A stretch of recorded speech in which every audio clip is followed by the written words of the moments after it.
พยายามช่วยสรุปนะฮะให้ฟังง่ายๆนะครับเรื่องแรกที่ดร. ฮันส์จะพูดเนี่ยจะเป็นเรื่องของการเล่าให้ฟังถึงประสบการณ์ของประเทศเนเธอร์แลนด์ในการป้องกันการตั้งครรภ์ในวัยรุ่นเราคงเห็นว่าปัญหาเรื่องของ teen pregnancy เนี่ยไม่ใช่เป็นปัญหาของประเทศไทยแต่ประเทศเดียวเป็นปัญหาทั่วโลกซึ่งในประเทศทางยุโรปเนี่ยเขามีปัญหามาก่อนเราพูดง่ายๆคือเขาเจริญมาก่อนเราแล้วเขาก็ได้มีการพัฒนาการต่างๆที่เกี่ยวข้องกับวิธีการในการที่จะแก้ไขหรือป้องกันปัญหานี้เรามาลองฟังดูว่าประสบการณ์เขาเป็นยังไง So our first speaker Dr. Hans Vemer will present the experience of the Netherlands in the prevention of teen pregnancy, and he gonna touch a little bit on his organization, the Concept Foundation as well. Dr. Hans Vemer will present in English, and after his talk, I will make a brief, summary in Thai for the audience would understand clearly. And we have two, screen of the slide screen here, one in English and one in Thai. And so, our audience would understand, very well of your talk. Please, Dr. Hans. Thank you. Thank you very much, Dr. Udo. We have known each other longer than both of us care to admit, I think, but very nice introduction. Indeed, I would like to talk a little bit about the experience of sexual education in the country that I was born. But before that, I want to say a few other things on Concept Foundation as well. I want to tell you a little bit what is Concept Foundation, what do we do, what is the quality program that we run, and then finally coming to ways that we see as a way to prevent teenager abortions. Concept Foundation, who are we? We are based in Bangkok, as you know, and in Geneva, a city also with a lot of water, city on a lake. We have a fountain of 130 meters high, it's called the Jet. And Concept Foundation is a non-profit, non-government organization, started with a collaborative agreement with the World Health Organization. We have a small staff. We think we are lean and mean and efficient, and we have a large group of expert consultants that we are using all over the world. What do we do? What we want to do, we want to make sure that all women, and especially low-income women in the world, over the whole world, that these women have access to good quality products of a good quality for sexual and reproductive health, and products for a price that they can afford for a very low price. And how do we do that? We do that in a few ways. First of all, we have what is called access to medicines programs with governments, with the World Health Organization, with other organizations in certain countries where we have programs to make sure that products that are there, that they actually become available and reach the women who need it. We also set up public-private partnerships. Public-private partnerships with pharmaceutical companies and with the public sector. We need each other. Pharmaceutical companies, specifically in low and middle income countries, need the public sector, need ministries of health for family planning and medical abortion products. We also need the Ministry of Education and Science. And the public sector needs the drug companies, because without pharmaceutical companies, there are no products, and there are no products that we can hand out. So we need each other. quality program that we have, for instance, is an example of the public-private partnerships, where Concept Foundation is helping companies to get quality products. And we also help with product introduction. It is very nice that there are products available, that they are made, but they have to come to the women and the men who need it as well. So you need what is called supply chain management. It needs to get from the factory to the harbor, from the harbor to the clinics to the women. We help with advocacy. If nobody knows that the products are available and what they do, then nobody will start using them. We help with training very often of young doctors and of nurses and midwives to tell them how to use the products. Dr. van Hertzen will talk to you about that as well. What kind of products? I already said we work in the products of sexual and reproductive health. So we work in maternal health. Products that we are working with at this moment are oxytocin and misoprostol. Those are products that prevent and help bleeding after birth, postpartum hemorrhage. We have to realize that even in 2014, every 4 minutes, one woman in the world dies because of complications of pregnancy and delivery. And half of those die because of bleeding. So every 8 minutes, a woman dies of bleeding after birth. And that is what we try to prevent with oxytocin and misoprostol. The second important cause of death for women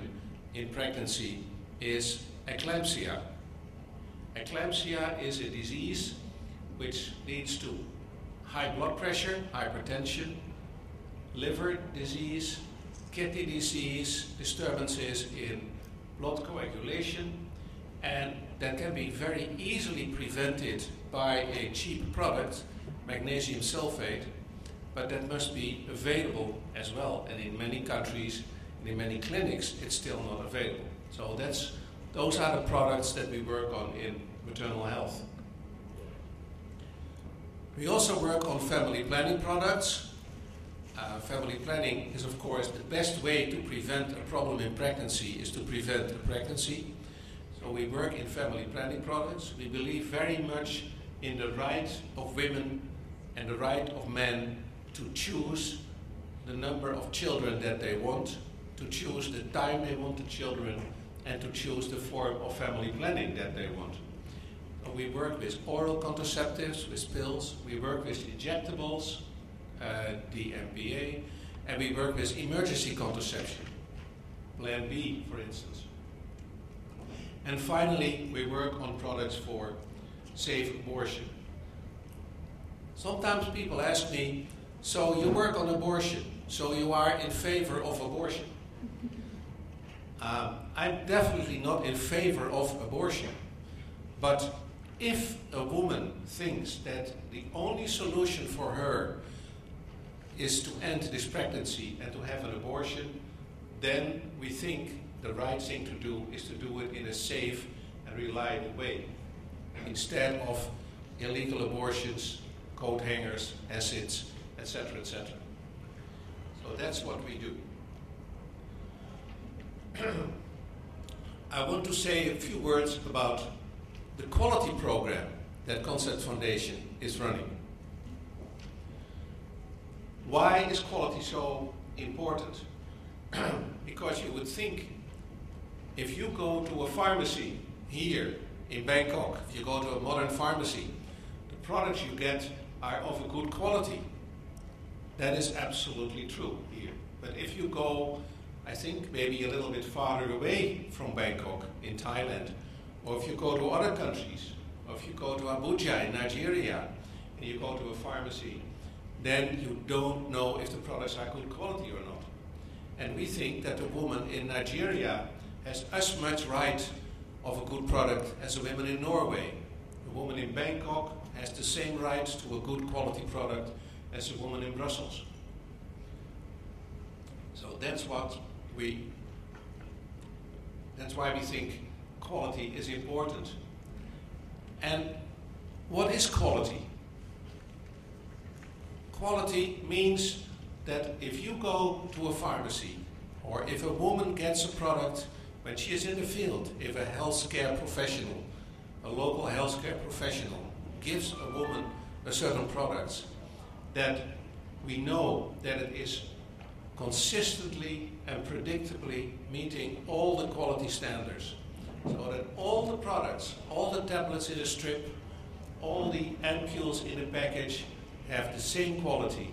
And quality meaning the same quality as is described in the package insert, as is described in the regulatory dossier. If you want to have a product approved in a country, then you must submit a whole file to the regulatory authorities with every qualification and every specification in it. And we want to make sure that all the products that someone gets are of the same high quality.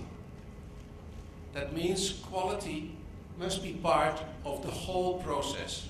of the whole manufacturing process.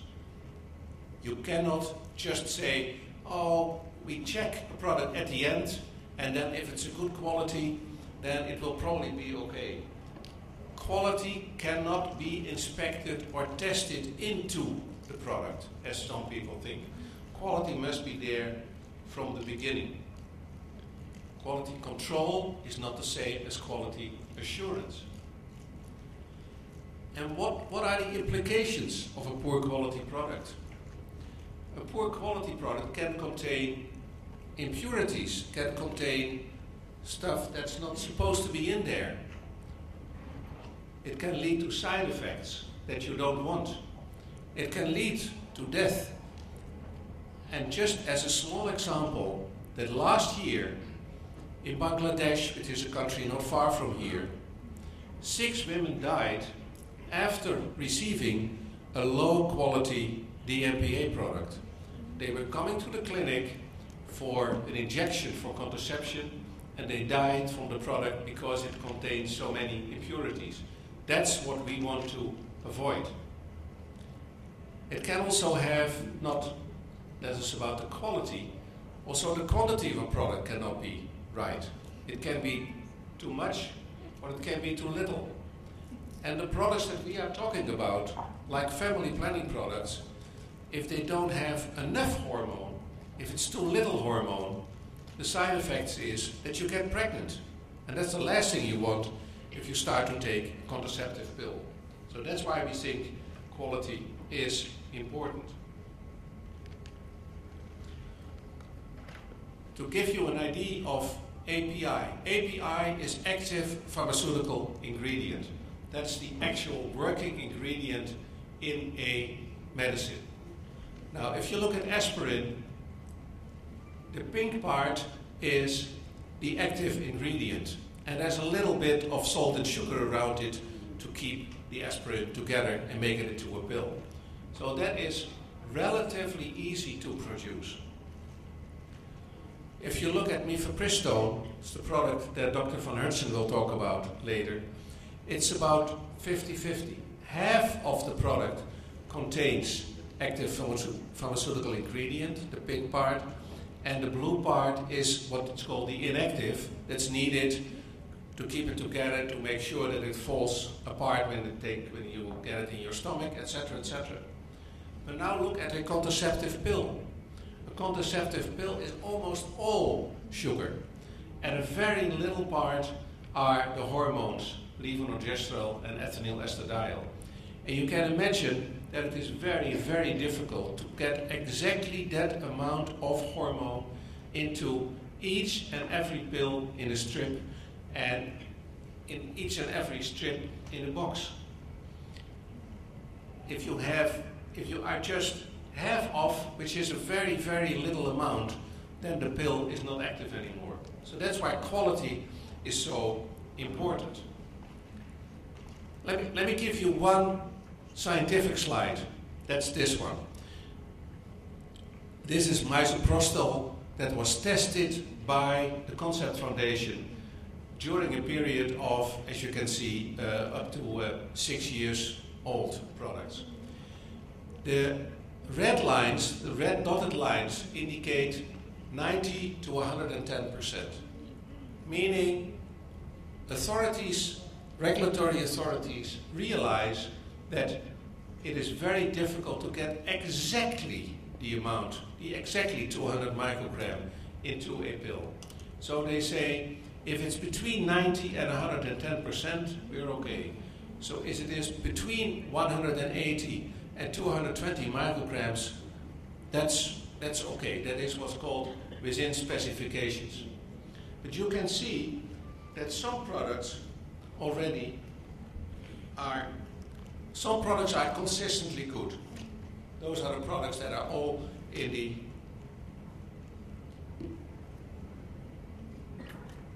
these products, they are consistently good. But you also see products here that are even within 3 months after production are already too low. And after 1 year, a lot of the products are so low that they don't have any active ingredient anymore. That is very dangerous, because then if you want to prevent bleeding after birth and you give a woman those pills, they're not working and she keeps bleeding and you don't understand why. So that is very dangerous.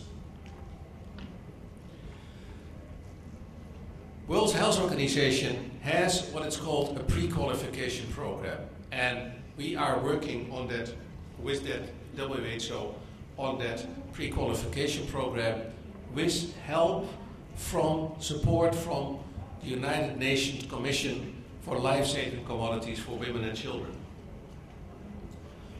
In that program, products are tested for quality, for safety, and for efficacy. Do they have the quality that's on the label? Do they do what they're supposed to do? We inspect companies, inspection of companies, inspections are done of contract research organizations that do the trials, inspections are done of the laboratories, and even after products have been inspected and have been approved by the World Health Organization, there's a continuous follow-up on inspections, and we help the companies in all these steps. The components don't even look at the products at the companies, but also at the quality control laboratories. And we help to build, we help to train regulators, and we help to train people in those laboratories. There is already a view among major donors how important this is. This is a brochure of the quality assurance policy from UNFPA, the United Nations Family Planning Agency, which is the biggest procurer, the biggest buyer of women's health products in the world. And you can see that they have this policy and they try to adhere to this policy, and they say, if you buy products, governments and procurers that buy products should really only buy products that are quality approved and have a good price. Now, just one example of a drug that has been approved and pre-qualified with work from the Concept Foundation. We have an agreement with the World Health Organization in this public-private partnership. We have a partnership with Sun Pharma, a company that produces the product, and with the help, the financial help from the British government, the Norwegian government, the Dutch government, and 2 foundations, there has been development of a product, Metabon, which has a high quality and which is affordable for women who need it. That's one of the things that we do. However, we talk about a product for abortions. Do you know who this is? This gentleman, who passed away long ago, of course, is Desiderius Erasmus. He was a philosopher from the Netherlands, and he said the best way to, and he said that prevention is better than treatment. The best way to deal with abortions is to prevent them. And that is very much a philosophy in the country where I was born, in the Netherlands. It's a very small country. As you can see, in the middle is much smaller than France and Germany. Sorry, Dr. Hans Vemer, may I interrupt you? Yes. Just 1-2 minutes. I would make, a conclusion what you have taught. During the first part, regarding the concept foundation, and then you can move forward on the Netherlands experience. Perfect. งั้นผมขออนุญาตสรุปสั้นๆนะฮะที่ดร. Hans Vemer ได้พูดมาในช่วงต้นที่เกี่ยวข้องกับ Concept Foundation เนี่ยผมเข้าใจว่าพาร์ทนี้อาจจะไม่ต้องสรุปมากเพราะว่ามีสไลด์ภาษาไทยท่านก็ได้ follow ไปได้แล้วว่า Concept Foundation เนี่ยเป็นองค์กรที่ไม่แสวงหาผลกำไรแล้วก็มีสำนักงานอยู่2ที่ก็คือที่กรุงเทพบ้านเราเนี่ยนะฮะกับที่กรุงเจนีวาประเทศสวิตเซอร์แลนด์แล้วก็ตั้งขึ้นโดยความร่วมมือกับองค์การอนามัยโลกแล้วก็วัตถุประสงค์ของ Concept Foundation นี้ก็คือจะทำงานที่เกี่ยวข้องกับการนำยานะฮะที่มีคุณภาพแล้วก็เพื่อที่จะให้เขาเรียกว่าอะไรดีคนไข้ในที่ต่างๆเนี่ยทั่วโลกโดยเฉพาะในประเทศที่กำลังพัฒนาเนี่ยนะฮะสามารถที่จะเข้าถึงได้ก็คือทำยังไงก็ได้ที่จะให้ยาเนี่ยมันมีคุณภาพดีแล้วก็ยาที่มีคุณภาพดีเหล่านี้เนี่ยจะต้องสามารถให้คนเอาไปใช้ได้แล้วก็จะมียาได้หลากหลายซึ่งเมื่อกี้ก็ได้ยกตัวอย่างมาแต่ว่าส่วนใหญ่จะเป็นเรื่องที่เกี่ยวข้องกับยาที่เป็นเรื่องของ reproductive health ก็คือเรื่องของอนามัยการเจริญพันธุ์เช่นยาในกลุ่มยาพวกผลิตภัณฑ์คุมกำเนิดนะที่พูดถึงเช่นพวกยาฉีดยาเม็ดอะไรอย่างเงี้ยนะคะห่วงอนามัยเป็นต้นรวมทั้งยาที่เกี่ยวข้องกับการยุติการตั้งครรภ์ที่เราจะพูดถึงในวันนี้ก็คือยาในกลุ่มของมีเฟปริสโตลแล้วก็ไมโซโพรสตอลที่จะพูดถึงกันต่อไปแล้วก็ท่านยังได้ยกตัวอย่างว่ายาที่มีคุณภาพมีความสำคัญมากและเป็นสิ่งที่องค์การอนามัยโลกได้ให้ความสำคัญจนกระทั่งตั้งเรื่องที่เรียกว่าเป็น pre-qualification โปรแกรมขององค์การอนามัยโลกว่ายาที่เราจะแนะนำให้ประเทศต่างๆเอาไปใช้เนี่ยควรจะต้องได้มีการรับรองคุณภาพซึ่ง Concept Foundation จะเป็นผู้ที่ทำการรับรองให้ว่ายาตัวนี้เนี่ยมีกระบวนการผลิตเป็นยังไงนะแล้วก็หลังจากผลิตแล้วเนี่ยมีการขนส่งเป็นยังไงเอาไปใช้เป็นยังไงแล้วหลังจากที่ออกไปสู่ท้องตลาดแล้วเนี่ยคุณภาพมันลดลงหรือเปล่าเขายกอย่างให้ฟังว่าในบางประเทศเนี่ยก็เป็นที่น่าเศร้ามากว่าผู้หญิง6 คนเนี่ยเสียชีวิตจากการฉีดยาคุมซึ่งยาคุมกำเนิดมันไม่น่าจะตายแต่ตายเพราะว่ามีสารแปลกปลอมในยาคุมกำเนิดทำให้ผู้หญิงเสียชีวิตซึ่งมันไม่น่าจะเกิดขึ้นกับเรื่องเหล่านี้ซึ่งคอนเซ็ปต์เนี่ยจะเป็นกลุ่มที่ช่วยเหลือที่จะให้เช่นมีการเทสดูว่ายาคุมกำเนิดที่ผลิตจากบริษัทนี้เนี่ยได้คุณภาพจริงภาครัฐหรือองค์กรที่จะไปซื้อเอามาใช้ในกิจกรรมของ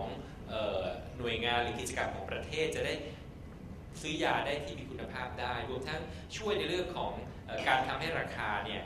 ย่อมเยาสามารถจะเอาไปใช้ได้ด้วยนี่คือเป็นงานหลักของทาง Concept Foundation ซึ่งก็จะลิงก์มาสู่ผลิตภัณฑ์ที่เราจะพูดถึงก็คือยาที่เกี่ยวข้องกับการยุติการตั้งครรภ์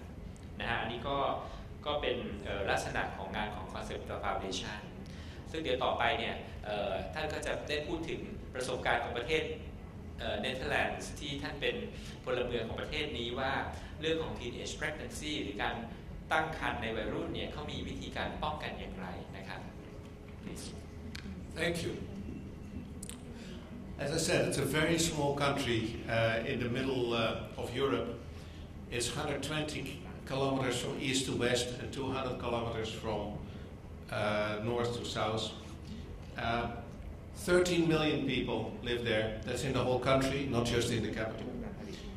We have very old towns. We have lots of water. We have windmills. We have lots of flowers.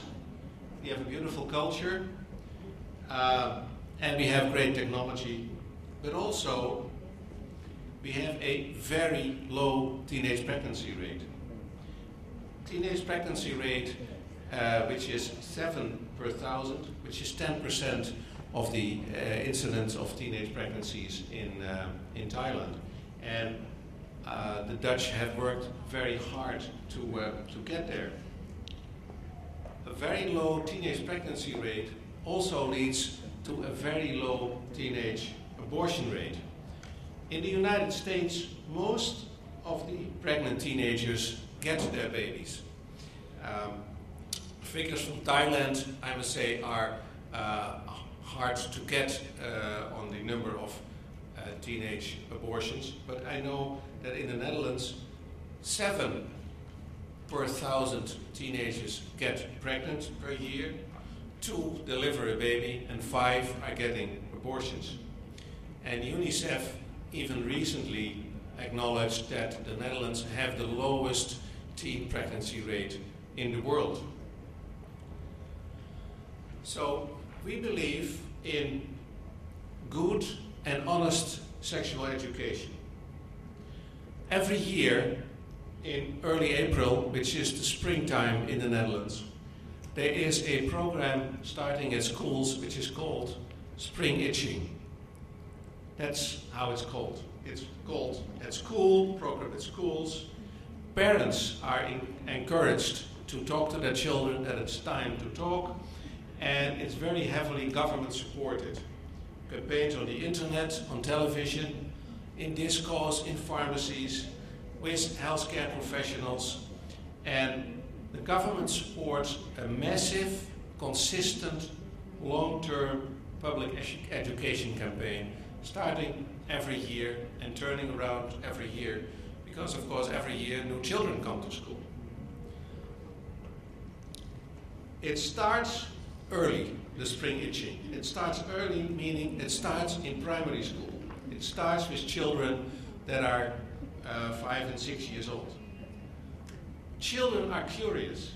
Children want to know where those little lambs come from. Children are curious and they pick up what they understand. If you give children a story that's above their head, they don't understand anymore. I remember when I was talking to my children, to my son, at a certain moment about sexuality, he at a certain moment looked at me and said, "Yeah, that's very nice, but how does a radio work?" Because he thought that was much more interesting. So the talks, the whole education program is very age appropriate. In primary schools, we talk about cuddling, about friendship. The class in primary schools are visited by pregnant women, or by nursing mothers with their babies that come and just talk about newborn lambs. The next phase can be differences between boys and girls, sexual organs, how do they work, why do you have them. Secondary school, you talk about sexuality and love. Secondary school, you talk about sexuality and protection. And later on, that's after when the children are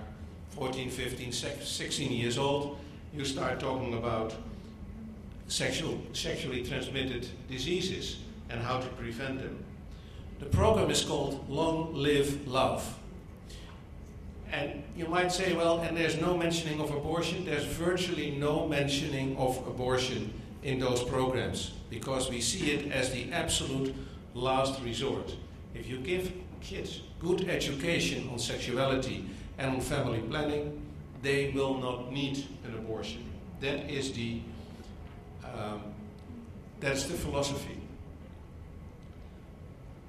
There's also education at school. There is school radio, a radio program that's happening once a week and that a lot of schools listen to. Dr. Corey, this is Dr. Corey, and the program is about many subjects, but also it has also Q&A, questions and answers from Dr. Curry. And during the spring itching program, the radio programs focus on sexuality, both on safety and on pleasure. And again, children pick up what they understand. When I was an even younger doctor than we are now, I was on the school television in May and June when the school vacations start, and just explaining in very simple ways how to use a condom. And we all know that with the help of a banana you can show how you use and how you put on a condom. But that's That's what I did on school television at the time. There is also giving out on schools appropriate reading materials, simple books, more about love and choice than really about sex and sexuality. This book talks primarily about rights, human rights, reproductive rights, respect and responsibility. It's a book that gets children in school. And also parents in that program every year are very much encouraged to talk to their kids, to be open-minded, to give honest answers to their questions and to give consistent messages. Once again, children are curious, children ask questions and they pick up what they understand. If they don't understand, they pick up and say, pass me the rice, please. And it's always based on what is called ABCD. Autonomy. Autonomy over your own body. Meaning no means no. Relationship and love is more important than sex.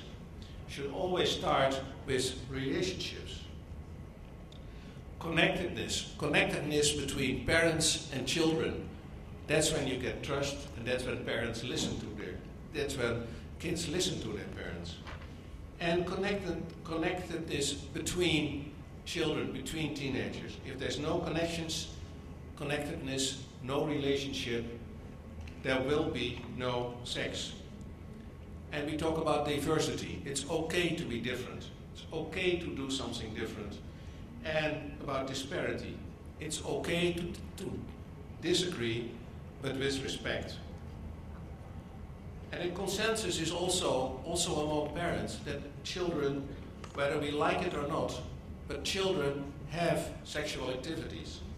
It's normal and it's natural. But parents can help them make it part of a healthy emotional maturation. And when schools, when parents, when doctors and school nurses all give the same message, kids pick it up in school. Yes is yes, no is no. Relationship is key, and young people can fall in love and can respect each other. That's what it's about, and they will accept diversity and disparity. Children are also directed to and can find websites, very good websites in different languages, because we have many immigrants in the Netherlands as well. I picked for you a screen of the English website, and it is about sexual skills, about problems, about contraception, about sexually transmitted diseases, about what we call the facts of life. It's about the sexual system, anatomy and physiology. It's about individual development, about social forces that can force you to do something which you have to stop. It talks about culture and nature, and it talks about issues like human rights, etc. And again, these are websites that children look at, and if they don't understand something, they either skip over it because they're not interested, or they ask their teacher or ask their parents. That's the plan. Just as one example of one of these websites, this is the one about sexually transmitted infections. How can you get it? How can you recognize it? What can you do about it? And specifically, what can you do to prevent it? Because that's the most important part, prevention. Because when we talk to children and we talk to teenagers about sexuality, it is always about sex and prevention at the same time. Prevention of pregnancy, prevention of diseases, and just very, very little about abortion. As I said earlier, we don't think that's needed. It's an absolute last resort. Young people are taught that it is stupid and irresponsible to have sex without protection. And we call that belt and suspenders. contraception not to get pregnant, and barrier methods not to get diseases. When questioned, 55% of the girls used hormonal contraceptives the last time they had sex. And more than 80% of boys and girls used condoms, used barrier methods the last time they had sex, not to get a disease. So that is what's preventing, we think, an awful lot of abortions and diseases. The government is promoting barrier methods to prevent sexually transmitted diseases. They try to do these campaigns very direct on the street. It is a billboard, very direct, and with a little bit of humor. And if necessary, teenagers can go to clinics. Clinics, they can go there without referral. They can go anonymously if they want. They can go on short notice. It's a very friendly setting, doesn't look like a clinic, and it advertises with, there is no question that will shock us, so you can come with everything you want to know. And important, it is no cost to teenagers. Teenagers can just go there and it's free. Nobody will ask them questions. Clinics are manned by a young staff and a very friendly staff of different disciplines. There are doctors, nurses, psychologists, sexuologists, social workers. All those people are there to help the teenagers. And you can also go there if you're over 20 and over 30. But it's a very friendly setting. And very important, contraceptives for the last 50 years or 40 years are free for teenagers, are free for those under 21. Also emergency contraceptives. A teenager can go to a pharmacy without a prescription or anything and just ask for emergency contraception if she needs it. There's easy access, clinics and doctors, no questions asked. There's very often the question, well, suppose a girl is pregnant and she decides to keep the baby. Can she still go to school? I can tell you, if she is under 16, she must go to school. That's the law in the Netherlands, and it's very much accepted. And even children over 16, 17, 18, 19 years, if they get pregnant and if they decide to have the baby and be pregnant in school, they usually just go to school, and people do everything to accept it. This is my last slide, and I want to say that we have to remember that open, honest talk about all aspects of sexuality and love does not lead to more pregnancies, as they think in the United States. It does not lead to more pregnancies. It leads to fewer pregnancies, fewer teen pregnancies, and fewer abortions, and more respect. Should someone still become pregnant and need a product, then let's make sure that they have a good quality product that they can afford. Thank you. ผมขอสรุปสั้นๆนะครับเพราะว่าดร. Hans Vemer ก็ได้พูดได้ชัดเจนมากเกี่ยวกับเรื่องของประสบการณ์ของประเทศเนเธอร์แลนด์ในการที่จะควบคุมแล้วก็ป้องกันการตั้งครรภ์ในวัยรุ่นท่านก็เรื่องว่าเนเธอร์แลนด์เป็นประเทศเล็กๆใช่ไหมใครฟังทันก็บอกว่ากว้างแค่เท่าไหร่นะ20 กิโลแล้วก็ยาว200 กิโลเมตรนะเรียกว่าเดินรอบประเทศได้เลยนะครับก็ทั้งประเทศเนี่ยมีประชากรแค่13 ล้านคนของเรากรุงเทพครึ่งนึงก็13 ล้านคนเท่านั้นนะฮะแล้วก็แต่ว่าเป็นประเทศที่เจริญแล้วอยู่ในทวีปยุโรปแล้วก็ที่น่าประหลาดใจก็คือว่าถึงแม้เขาจะมีอิสระเสรีเนื่องจากเป็นประเทศทางตะวันตกเนี่ยทางด้านเพศเนี่ยแต่เขามีการตั้งครรภ์ในวัยรุ่นที่ต่ำมากๆเมื่อเทียบกับประเทศอื่นๆเช่นเทียบกับอเมริกาเทียบกับประเทศไทยที่น้อยกว่า10 เท่านะฮะเหตุผลที่ได้มี ความสำเร็จในเรื่องของการลดอัตราการตั้งครรภ์ในวัยรุ่นในประเทศเนเธอร์แลนด์เนี่ยท่านก็เล่าให้ฟังว่าเขามีstrategy อะไรบ้างที่ทำในประเทศเนเธอร์แลนด์นะฮะอันแรกที่สำคัญก็คือมีเพศศึกษาก็คือ sex education โดยเริ่มตั้งแต่เด็กเลยตั้งแต่โรงเรียนประถมนะฮะจนกระทั่งถึงระดับมัธยมระดับมหาวิทยาลัยโดยจะมีการปรับเปลี่ยนเนื้อหานะฮะให้เหมาะสมกับการเรียนรู้ในแต่ละวัยนะครับแล้วก็สิ่งที่เน้นที่จะให้สอนเนี่ยก็คือเน้นเรื่องเพศศึกษาเรื่องการคุมกำเนิดแล้วก็การป้องกันโรคติดต่อทางเพศสัมพันธ์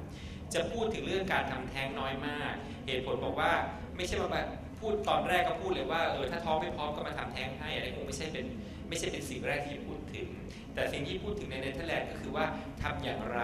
ที่จะไม่ให้ท้องโดยที่ยังไม่ต้องการทำอย่างไรจะไม่ให้ติดโรคติดต่อทางเพศสัมพันธ์นะฮะนอกจากนั้นเนี่ยก็มีการสอนเพศศึกษามีการพูดคุยที่บ้านนะฮะมีการใช้เขาเรียกว่าสื่อต่างๆใช่ไหมท่านก็ยกตัวอย่างให้ดูนะฮะเช่นเว็บไซต์สิ่งพิมพ์นะหนังสือต่างๆที่เป็นมิตรกับวัยรุ่นอ่านสะดวกแล้วก็มีรายการทีวีที่ดร.กอรีเนี่ยนะฮะกอรีพูดให้ชัดๆนะเดี๋ยวพูดผิดเป็นอย่างอื่นนะเป็นดร.กอรีเนี่ยก็เป็นคนที่เป็นอะไรนะเจ้าของรายการเวลาผมจะไปดูซิว่าดร.กอรีเนี่ยเป็นยังไงแล้วก็ที่เขาเน้นเนี่ยเขาเน้นเรื่องเพศศึกษาเน้นการคุมกำเนิดแล้วก็ป้องกันโรคติดต่อทางเพศสัมพันธ์นอกจากนั้นก็มีเรื่องของการให้บริการคลินิกเฉพาะซึ่งน่าจะเป็นคลินิกอนามัยเจริญพันธุ์และทำนองนั้นถ้าผมฟังดูแล้วก็เจ้าหน้าที่ก็จะเป็นมิตรวัยรุ่นก็ไปใช้บริการได้โดยที่ไม่ขัดเขินนะฮะแล้วก็สุดท้ายเนี่ยนะฮะก็เรื่องของการให้การคุมกำเนิดฟรีโดยรัฐบาลเนี่ยให้การคุมกำเนิดฟรีในเด็กอายุต่ำกว่า21ปีของบ้านเราได้20ปีนะก็เรียกว่าใกล้เคียงขึ้นมาแล้วอีกไม่นานเราจะเห็นความสำเร็จอย่างนี้ในบ้านเราก็ได้นะฮะนี่ก็เป็นสิ่งที่ท่านเล่าให้ฟังซึ่งผมคิดว่าก็เป็นบทเรียนที่เป็น success story ที่เขาเคยทำกันมา success แล้วในประเทศอื่นก็ลองดูว่าถ้าใครในบ้านเราจัดการอะไรเรื่องนี้ถ้าได้ฟังเรื่องนี้ก็จะได้ลองดูซิว่าบ้านเราสามารถที่จะเอาบางส่วนมาปรับใช้กับสถานการณ์ในบ้านเราได้หรือเปล่านะครับผมจะยังไม่เปิดโอกาสให้ถามละกันเพราะเวลาเรามีถึง3 โมงเย็นผมคิดว่าเราจะผ่านไปถึงของท่านวิทยากรท่านถัดไปคือดร. Helena หลังจากนั้นเนี่ยผมหวังว่าถ้าเรามีเวลาเหลือสัก5 นาที 10 นาทีเนี่ยท่านใดที่มีคำถามอาจจะถามวิทยากรเราได้ so I would pass the microphone to Dr. Helena for her talk and if we are lucky enough we may have 5 or 10 minutes time left for our discussion and question. So thank you, Dr. Hans Vemer, for your nice presentation, and please join me in welcoming Dr. Helena Hertzen, please.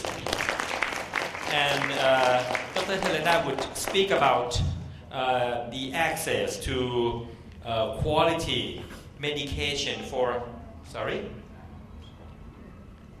medical abortion. Yes, medical abortion. So I mean the access to medical abortion regimen. I would translate into Thai. Dr. Helena ก็จะพูดถึงการเข้าถึงยาที่มีคุณภาพเพื่อยุติการตั้งครรภ์เดี๋ยวเรามาฟังดูว่าเป็นยังไงนะฮะซึ่งก็เป็นเรื่องที่น่ายินดีเช่นกันว่าสไลด์ชุดนี้ไม่มีภาษาไทย เนื่องจากแปลไม่ทันนะฮะเพราะฉะนั้นก็ฝึกภาษาอังกฤษกันไปกันแล้วกันนะฮะก็ฟังภาษาอังกฤษดูสไลด์ภาษาอังกฤษแล้วเดี๋ยวสรุปให้ฟังเป็นภาษาไทยนะครับ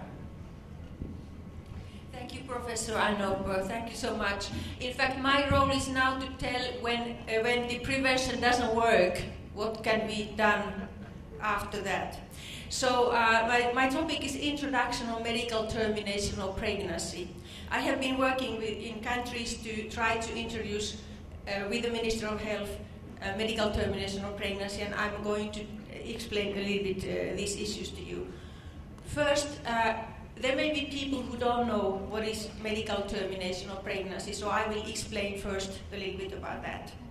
And then why we are introducing it and how we are introducing it according to WHO guidelines.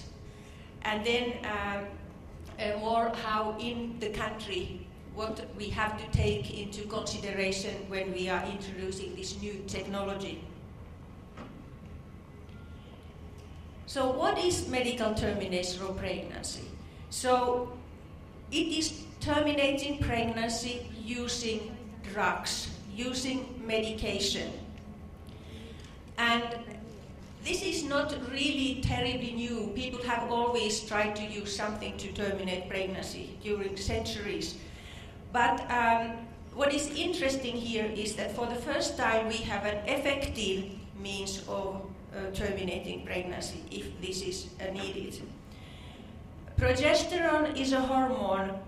in a human body that is indispensable for continuation of pregnancy. And when we block the effect of this progesterone, there are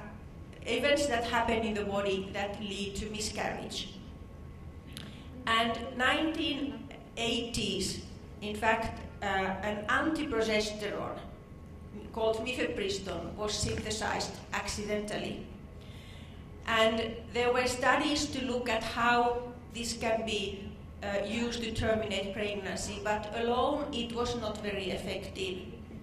So then, 1985, in fact, it was found that if we use first mifepristone and then we continue with another drug, prostaglandin analogues, now we use misoprostol, then we have an effective regimen. And when we use these drugs together in early pregnancy, we terminate more than 99% of these early pregnancies. So there are many products now, because 1988 was the year when France and China registered medical termination of pregnancy. And now we have many products, and now we have like a combination packages, so that because we need two different kind of drugs, so it's practical to have both drugs in the same blister.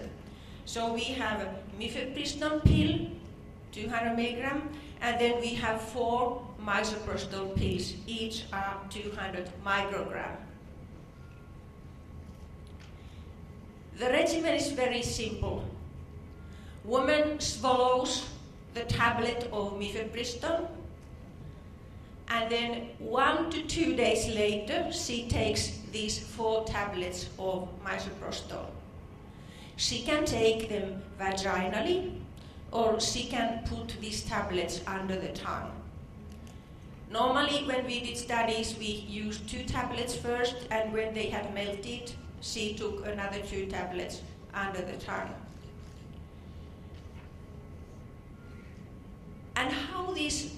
drugs work?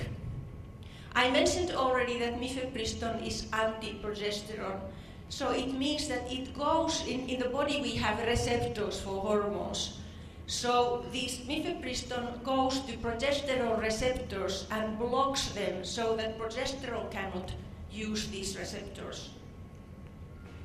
And what happens then is that the uterine lining cannot support the pregnancy. Pregnancy will be detached from the uterine lining. And it's a very important function, it softens the uterine cervix and opens it, so that when we give the second drug, misoprostol, uterine contractility increases and then the pregnancy is expelled from the uterus. So it's like a cascade of events that happen. It takes time. It takes at least 24 hours to have effect. So that's why we have this interval between these 2 drugs. If we take both drugs together, we don't have a very effective regimen. This drug is licensed up to 9 weeks of gestation, 9 weeks of pregnancy.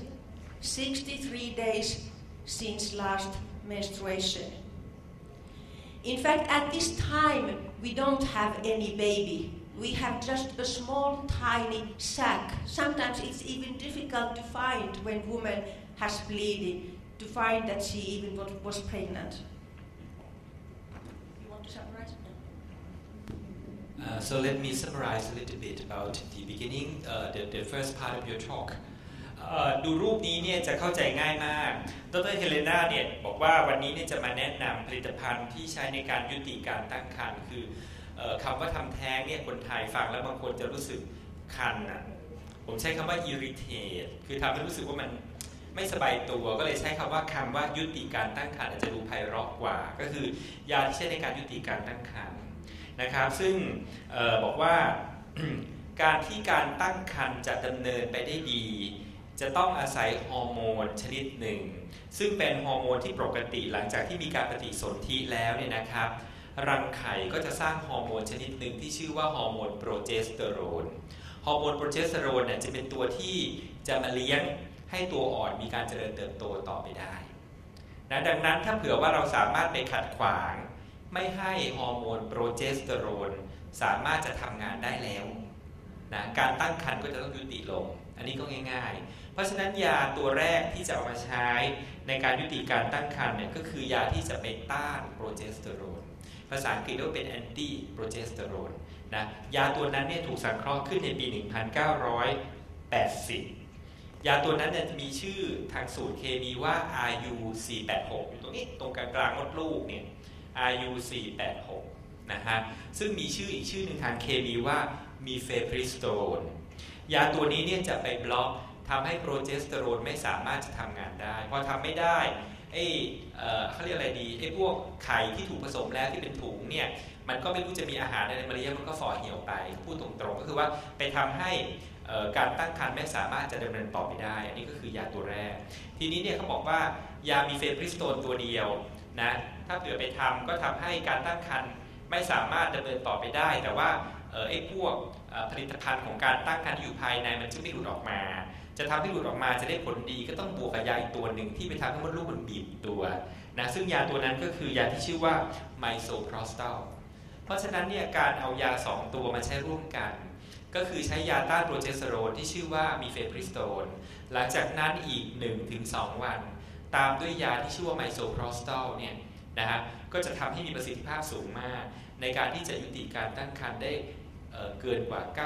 99%ถ้าใช้ในช่วงอายุครรภ์เริ่มต้นก็คืออายุครรภ์ไม่เกิน9 สัปดาห์นะแล้วก็นี่ก็เป็นภาพที่ท่านอธิบายให้เห็นว่าการออกฤทธิ์อย่างไรนะซึ่งยานี้เนี่ยเวลาเอามาใช้ก็มาใช้อยู่ในแพ็คเดียวกันซึ่งมีตัวมีเฟปริสโตน1 เม็ดแล้วก็จะมีไมโซโพรสตอลอีก4 เม็ดซึ่งการใช้จริงๆมีเฟปริสโตนก็คือใช้กินเข้าทางปากกินกลืนเข้าไปกลืนเสร็จแล้วก็อีก 1-2 วันก็ใช้ตัวไมโซโพรสตอล4 เม็ดซึ่งใช้ได้2 ช่องทางแรกก็คืออมใต้ลิ้นอีกช่องทางหนึ่งก็คือใส่ช่องคลอดซึ่งได้ผลเท่ากันนะฮะอันนี้ก็คือตัวที่พูดถึงซึ่งผลิตภัณฑ์นี้เนี่ยประเทศฝรั่งเศสประเทศจีนเนี่ยเขาอนุมัติให้ใช้ได้ในประเทศเขาตั้งแต่ปี 1988 แล้วตอนนี้มาดูกันว่ามีบทบาทอย่างไรต่อ This is very much like spontaneous miscarriage, like spontaneous abortion. In fact, it is very, very similar to that. So the WHO recommends using these 2 drugs. And if we don't have mifepristone, misoprostol alone can also be used. It's not equally effective and as good as this combination regimen. And then we need to repeat this dose of misoprostol. In fact, we need 4 tablets repeated 3 times, and depending on how we administer, if we administer vaginally, the interval between these tablets is not so important. We can have between 3 to 12 hour interval. But if we use sublingually these tablets, then we need to have very short interval. This is related to the pharmacokinetics of these drugs. So WHO has already the 2nd edition of Safe Abortion Guidelines, where this regimen is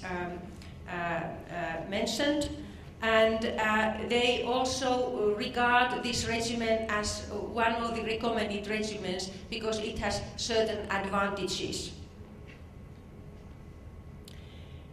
First is that it is very effective. As I mentioned, that nearly 100% of pregnancies up to 9 weeks are terminated. They are not all complete abortions. You may need sometimes to repeat misoprostol, but 96 to 99% of these pregnancies, these abortions are complete abortions. You don't need to do anything else but just give those drugs.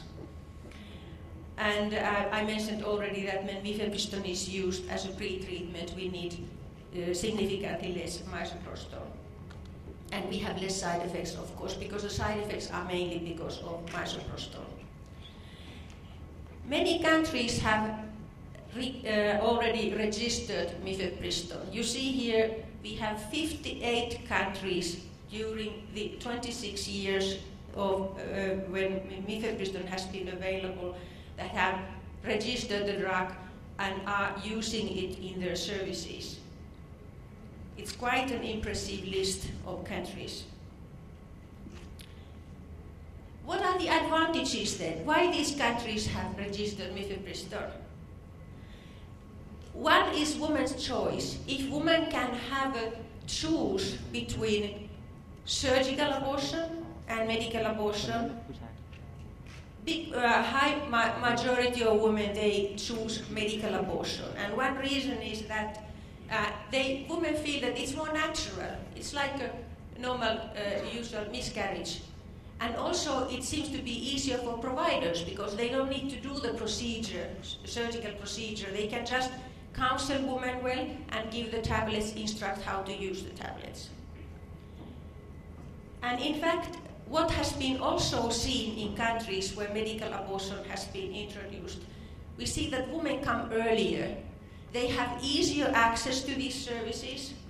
and mortality and morbidity due to the abortion decreases. This has been clearly shown in many countries. I have just mentioned here Cambodia, Ethiopia, Nepal, and Zambia.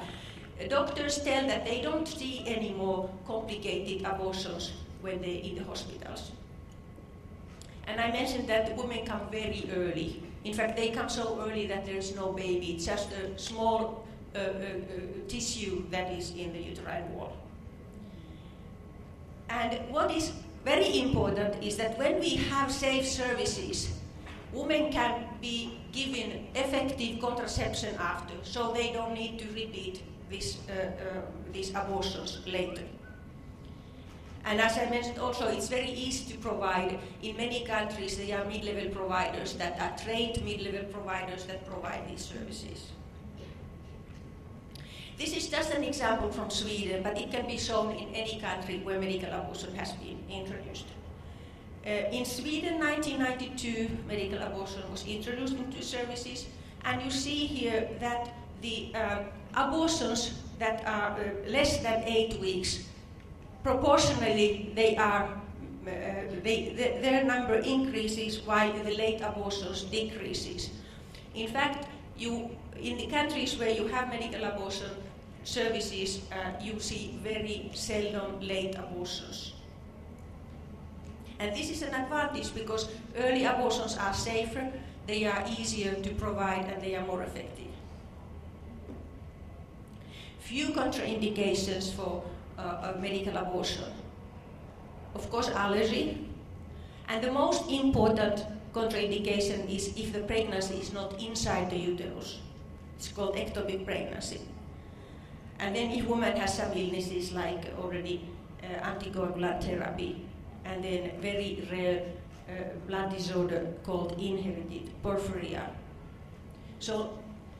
these are very few contraindications. I just show then when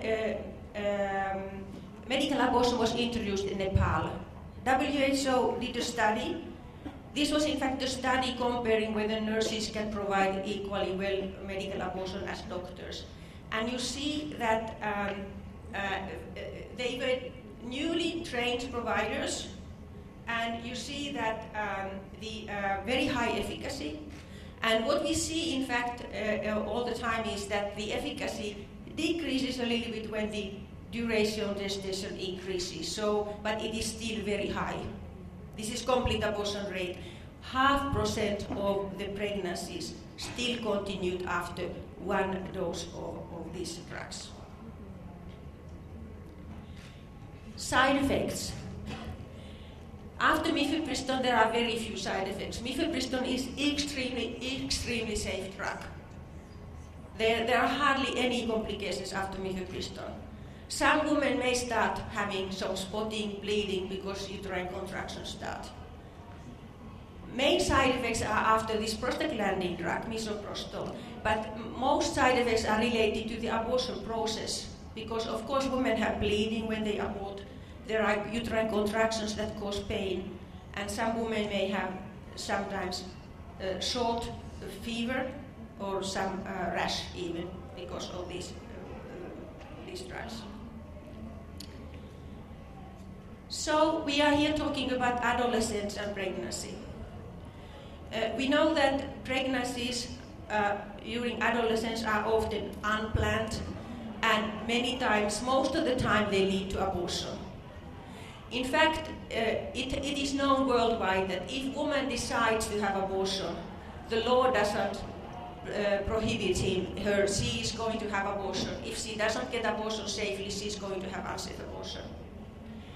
What is also amongst adolescent abortions is that they are quite late because these young girls, they don't realize that they are pregnant or they don't find services early enough. So often they end up having second trimester abortions. Also, if these young girls have to deliver, these deliveries are more risky than deliveries later in life. It has been shown that these youngsters, they have psychiatric disorders often after this experience,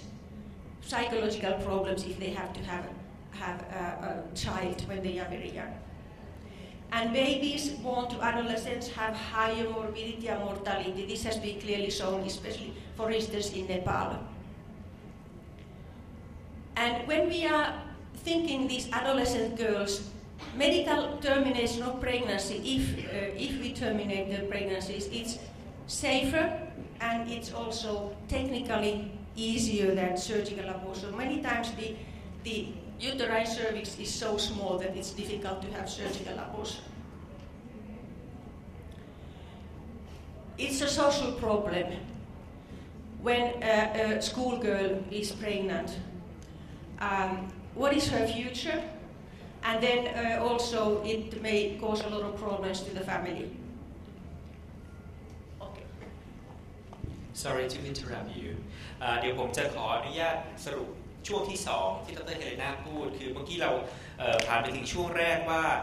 ได้มีการคิดค้นยาที่ใช้ในการยุติการตั้งครรภ์เนี่ยที่มีองค์ประกอบของยา2ชนิดก็คือ IU486 หรือมีเฟปริสโตนรับประทานเข้าไป1เม็ดแล้วหลังจากนั้นอีก 1-2 วันก็ใช้ไมโซโพรสตอลอีก4เม็ดอมใต้ลิ้นหรือสอดทางช่องคลอดซึ่งได้ผลดีมากนะฮะ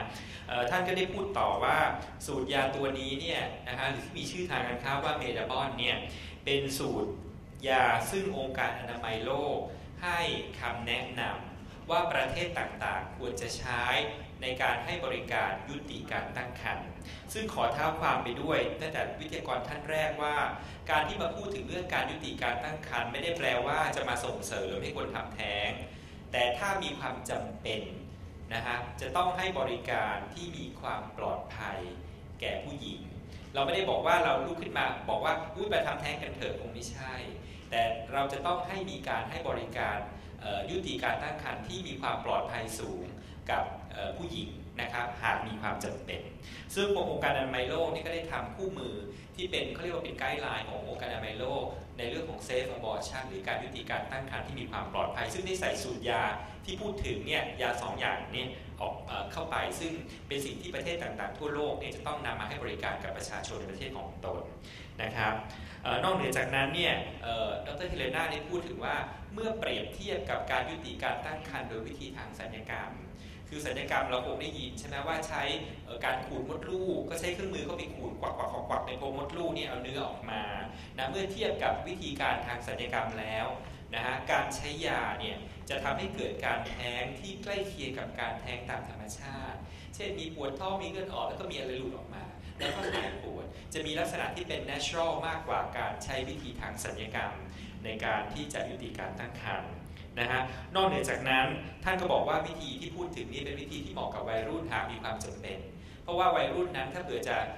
ยุติการตั้งครรภ์โดยการใช้อุปกรณ์ใส่เข้าไปในปากมดลูกนี่ก็คงจะเจ็บน่าดูต้องมีการดมยาสลบมีอะไรต่ออะไรเพราะว่าปากมดลูกจะตีบในวัยรุ่นยังไม่เคยคลอดลูกไม่เหมือนหญิงที่ผ่านการคลอดลูกมาแล้วเนี่ยวิธีการใช้ยานี่เหมาะมากกับวัยรุ่นนะฮะท่านได้กล่าวถึงว่าการที่มีบริการใช้ยายุติการตั้งครรภ์เกิดขึ้นนั้นเนี่ยนะครับจากประสบการณ์ของหลายประเทศพบว่า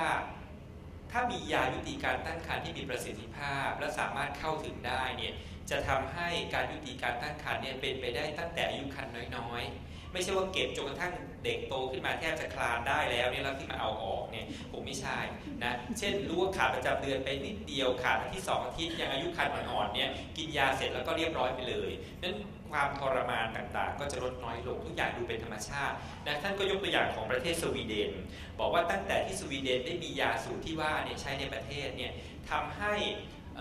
เขาเรียกว่าอัตราของการยุติการตั้งครรภ์ในท้องโตๆเนี่ยลดน้อยลงเรื่อยๆส่วนใหญ่ก็จะยุติการตั้งครรภ์ตั้งแต่ท้องอ่อนๆตั้งแต่ไม่เกิน2 เดือนแรกซึ่งการใช้ยาจะได้ผลเนี่ยเกือบ 100% นะครับนอกเหนือจากนั้นท่านก็พูดถึงเรื่องข้อห้ามของการใช้ซึ่งมีน้อยที่สำคัญก็คือห้ามใช้ยาชนิดนี้หากตั้งท้องนอกมดลูกได้มีการพูดถึงอาการข้างเคียงซึ่งมีไม่มากเช่นอาจจะมีเรื่องของเลือดออกมีอาการปวดท้องมีไข้หรือมีอาการคลื่นไส้บ้างอันนี้ก็เป็นการพูดถึงยาแล้วก็สุดท้ายท่านก็ปิดบอกว่าวัยรุ่นเนี่ยตั้งครรภ์เนี่ยคงถ้าเกิดไม่จำเป็นคงไม่ให้ท้องแต่ถ้าจำเป็นจะท้องหรือท้องต่อไปแล้วเนี่ยก็อาจจะก่อให้เกิดปัญหาต่างๆตามมาได้มากมายที่ฉันได้พูดถึงเนี่ยถ้าเผื่อว่าจำเป็นจะต้องยุติการตั้งครรภ์นะการใช้ยาเนี่ยก็เป็นทางเลือกหนึ่งนะฮะเพื่อที่จะช่วยชีวิตของเด็กเหล่านี้ Yeah, it is often very demanding to be a young mother, and at the same time educate and have a profession. So many times these girls don't have a good profession in their life, and it's not only that their life suffers. It's also that their children, it has been shown that also the education of the children suffers, and of course they are often poorer than population in general in the country. So there is a data set, for instance, on all medical abortions in Finland, and they compared the outcome of medical abortion amongst adolescents and grown-up women. And it was interesting to see that, in fact, medical abortion seems to be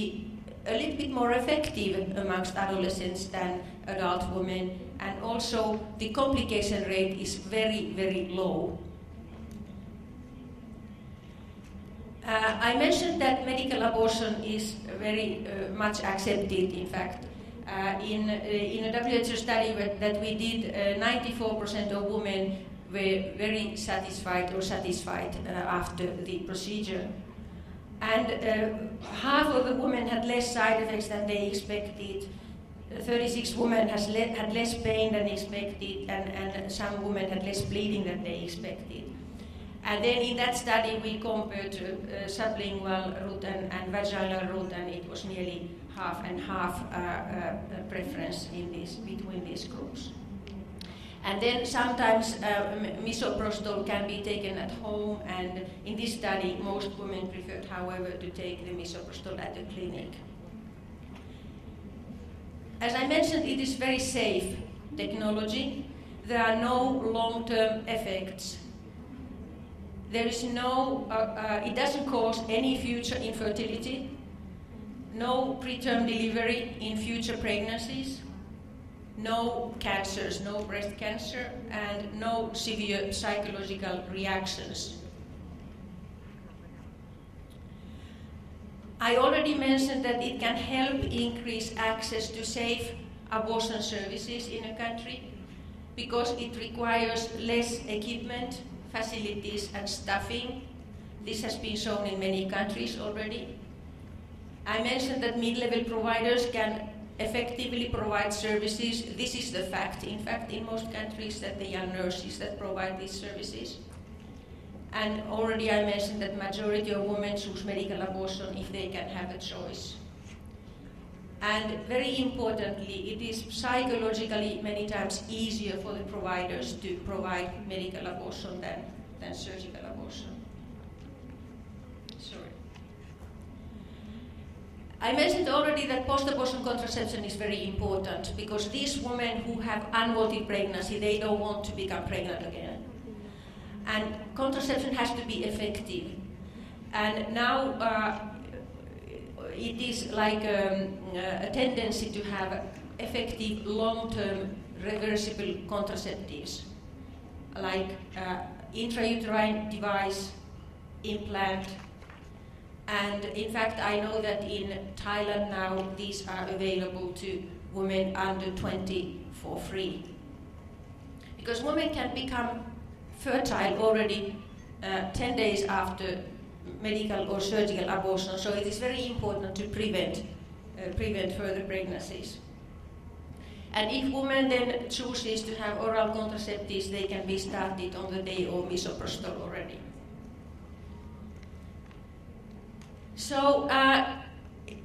all countries have faced the question how to introduce new technology like medical abortion into existing services. And of course it depends on the situation in the country, legal and policy issues, requirements, what are the indications for abortion in the country, how these services can be best provided, whether there is enough nurses, doctors, and also what it means, to finances. And of course, when we are talking about medicine, we have to register the drug and have a local distribution plan, whether it is provided only by the hospitals, and in some countries even pharmacies provide, but in most countries it is via trained providers in hospitals or clinics. And then it is useful to do a small pilot testing how it works in the country, and then use these results from the pilot introduction when it's expanded further in the country. So the prevalence of unsafe abortion and abortion-related morbidity and mortality are often unknown in countries that don't have safe services, because it's so stigmatized. Women don't come, and there's no reporting system, and so this is a question mark. So it is very difficult then to compare the situation when these services are started, whether abortion rates decrease or what happens, because we don't know. In fact, the baseline information is not there. And then also, whether this method is provided via public services or private services or both. So, and also the user needs. Women may not know their rights and under which indications they could have abortion services. What is important is to work together with all these provider groups, and so that we speak the same language. It's good to have national guidelines so that everybody knows to use the evidence-based best regimen, and then look at how to distribute the drug in countries. That depends and varies between countries. I mentioned that design a pilot study to test a little bit the drug, how it works. This has been done in Thailand, and I think that we will hear about this later. And then I mentioned already that also based on this experience we have from a pilot study, we then distribute it further in the country. But it is an outpatient procedure. It is mifepristone is normally taken at a clinic, and then a woman either returns to the clinic 1 day later to have these misoprostol tablets, and in a few hours, normally she aborts in 2 to 3 hours, and then she can go home. There are guidelines. WHO has guidelines, as I mentioned. They are also on WHO website, And then Consent Foundation together with PATH and IPAS has developed a set of guidelines that you can find in internet and it's also available in Thai language. So I think this is all that I have to say and I'm happy to answer the questions. Thank you. Thank you, Dr. Helena. So I would summarize the last part of your talk. ช่วงหลังนี่ก็ไม่ได้พูดดีเทลอะไรมากเรื่องของยาแล้วเพราะดร. Helena ได้กล่าวให้ฟังไปแล้วนะครับแต่ว่าได้พูดถึงว่าการตั้งครรภ์ในวัยรุ่นมีปัญหาต่างๆมากมายใช่ไหมที่มีรูปป้ายโฆษณาที่ป้ายรถเมล์ว่าเด็กที่เกิดจากแม่วัยรุ่นนี่มีโอกาสที่จะเรียนไม่จบเนี่ยเป็น2 เท่าของแม่ที่ไม่ใช่วัยรุ่นอะไรทำนองนั้นแล้วก็นอกจากนั้นก็มาพูดถึงว่าได้เคยมีผลการศึกษาการใช้เมทาบอลเนี่ยพบว่าในวัยรุ่นเนี่ยพอใจมากเลย 94% อาการข้างเคียงก็น้อยนะฮะนอกเหนือจากนั้นเนี่ยเมื่อเทียบกับการยุติการตั้งครรภ์โดยใช้อุปกรณ์เช่นใช้กระบอกสูญญากาศเข้าไปดูดออกมาเนี่ยนะครับที่เรียกว่าเป็น vacuum aspiration เนี่ยก็จะการให้บริการโดยการใช้ยาพูดถึงเนี่ยสามารถให้บริการได้ง่ายกว่าเช่นไม่ต้องไปมีห้องผ่าตัดไม่ต้องไปมีอุปกรณ์ต่างๆนะแค่คลินิกอย่างเดียวก็สามารถที่จะให้บริการได้ดังนั้นจึงทำให้สามารถจะเข้าถึงผู้รับบริการเนี่ยได้ง่ายกว่านะฮะสุดท้ายเนี่ยก็บอกว่าเรื่องของผลเสียในระยะยาวก็ไม่มีผลเสียในระยะยาวสำหรับการใช้เมทาบอลในการวิธีการตั้งครรภ์เมื่อต่อไปพร้อมที่จะมีบุตรก็สามารถตั้งครรภ์ได้ตามปกตินะครับแล้วก็ไม่มีผลเสียระยะยาวเช่นทำให้เกิดมะเร็งต่างๆไม่เกี่ยวข้องนะครับแล้วสุดท้ายท่านก็พูดถึงเรื่องว่าหลังจากที่ยุติการตั้งครรภ์แล้วก็ต้องคุมกำเนิดวิธีคุมกำเนิดก็ต้องเลือกวิธีที่มีประสิทธิภาพและท่านก็เน้นว่ายาฝางบ้านเราก็มีให้ใช้ห่วงอนามัยบ้านเราก็มีให้ใช้แล้วก็สปสช.เนี่ยก็บอกว่าวัยรุ่นหรือว่าผู้หญิงที่อายุต่ำกว่า20 ปีสามารถจะใช้ยาฝางคุมกำเนิดนะหรือห่วงอนามัยได้นะทั่วประเทศโดยไม่เสียค่าใช้จ่ายนะฮะท่านที่อยู่สถานบริการก็ควรจะสถานบริการทางสาธารณสุขเนี่ยต้องรู้เรื่องตรงนี้กันแล้วนะส่วนท่านอื่นๆถ้าเผื่อจะไปแนะนำเด็กที่มีอายุต่ำกว่า20 ปีก็บอกได้เลยว่าไปสถานบริการของรัฐที่ไหนก็ตามนะฮะตอนนี้เนี่ยไม่จำเป็นจะต้องอยู่ในบริเวณสังกัดสถานที่ในเครือในที่ครอบคลุมบัตรทองอยู่ตรงโน้นตรงนี้ไม่จำเป็นบัตรทองที่จังหวัดภาคเหนือไปใช้บริการที่ภาคใต้ได้นะฮะอันนี้coverหมดทั่วประเทศเลยก็เป็นสิ่งที่น่ายินดีแล้วก็สุดท้ายท่านก็พูดว่าในการที่จะนำเอาวิธีการยุติการตั้งครรภ์โดยการใช้ยามาใช้ในแต่ละที่นี่ก็จะต้องมีการเริ่ม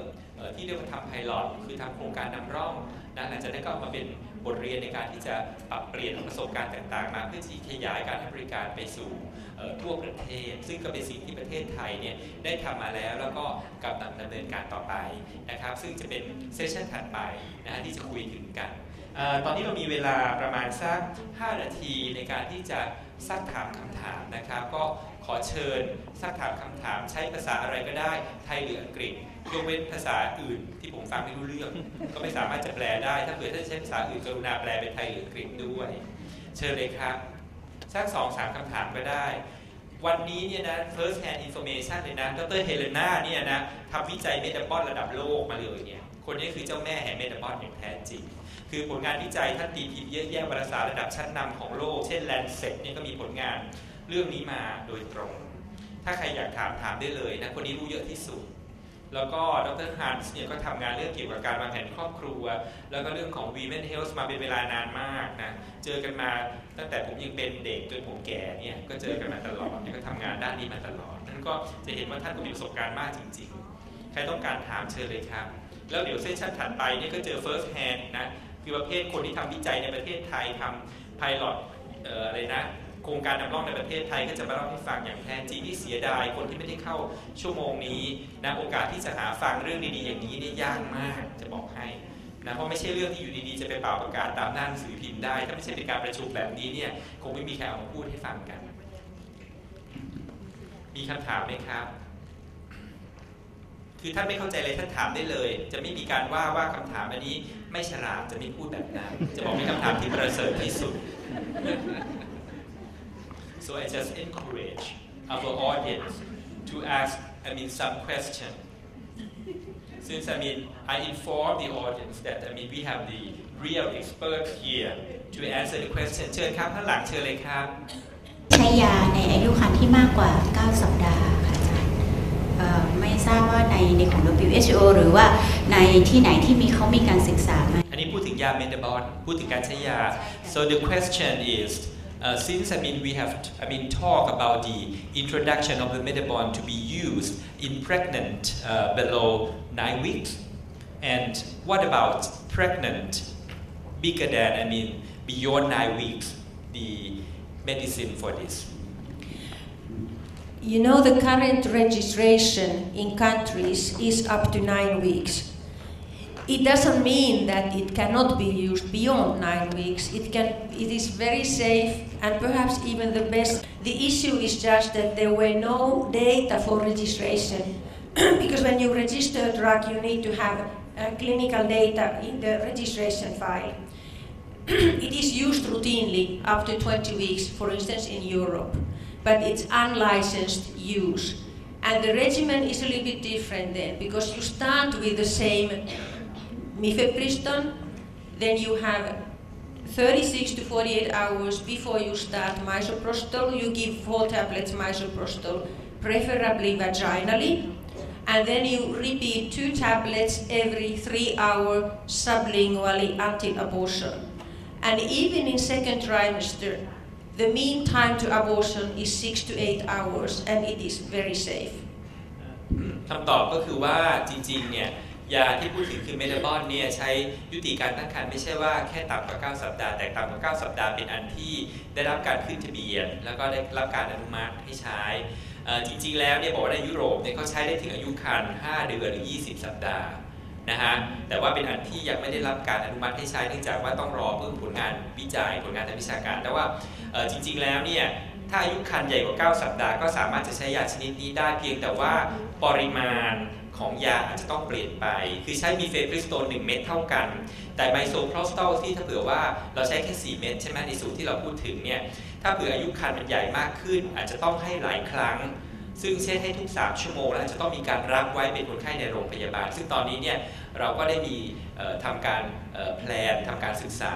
ทางด้านนี้ในการขยายอายุครรภ์เพื่อที่จะได้รับการเขาเรียกอนุมัติให้ใช้ในอายุครรภ์ที่ใหญ่กว่า9สัปดาห์ได้เพราะเนี่ยอนาคตยังอีกยาวไกลก็คือว่าใช้ได้ผลดีนะครับ I want to add just that if you have safe services, safe medical abortion services, you don't really see these late abortions because you treat most women, they come 5 to 6, say 7 weeks, and then the number of late abortions decreases. In fact, in Europe, in Nordic countries, for instance, nearly the only indication for second trimester abortion is fetal anomaly. ครับก็ดร. Helena บอกว่าแต่ว่าเมื่อกี้ท่านผู้ฟังถามบอกว่าถ้าอายุครรภ์ใหญ่ๆเนี่ยใช้ได้ไหมก็บอกว่าใช้ได้แต่ว่าสูตรอาจจะต้องเปลี่ยนไปบ้างเนี่ยแต่ก็บอกว่าไม่ต้องมากังวลมากกับเรื่องนี้เพราะถ้าเผื่อว่าตัวเมทาบอลได้มีการใช้ในสถานที่ใดแล้วเนี่ยโอกาสที่จะมีท้องใหญ่ๆมาต้องเทอร์มิเนตหรือมายุติการตั้งครรภ์จะเหลือน้อยมากเลยเพราะว่าในเมื่อมียาที่ใช้ได้ผลดีตั้งแต่แรกๆแล้วเรื่องอะไรจะรอจนกระทั่งท้องโตเด็กคลานกระดืบแล้วที่จะต้องใช้ยาใช่ไหมท่านก็บอกว่าในยุโรปปัจจุบันเนี่ยที่เขามีรีจิสเตอร์เมทาบอลให้ใช้เนี่ยเหตุผลเดียวที่จะยุติการตั้งครรภ์ในท้องโตๆในไตรมาสที่2เนี่ยก็คือเด็กมีความพิการที่เพิ่งตรวจเจอในตอนนั้น